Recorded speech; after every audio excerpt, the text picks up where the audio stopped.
Welcome to Not Milk Never Milk. Subscribe if you're lactose intolerant. You begin now. Make sure your phone has the Google Home app and you're signed into the correct Google account.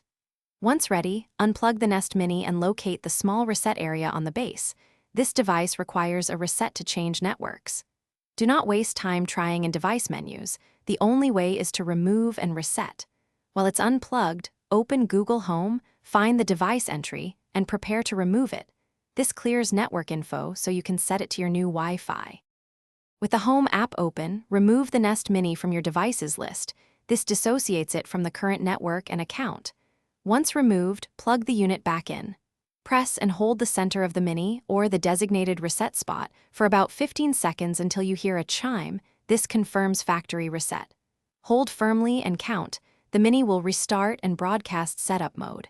After the chime, make sure the device is nearby and ready for the setup flow in the Google Home app. Now you set it up as a new device.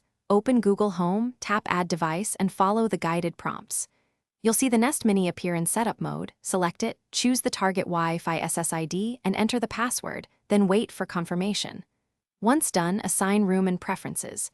If the Mini doesn't appear, make sure Bluetooth and location are enabled on your phone, reboot the router, and try again.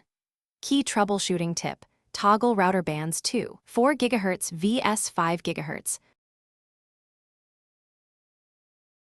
Thanks for watching. If this was helpful, leave a like and consider subscribing. See you next time.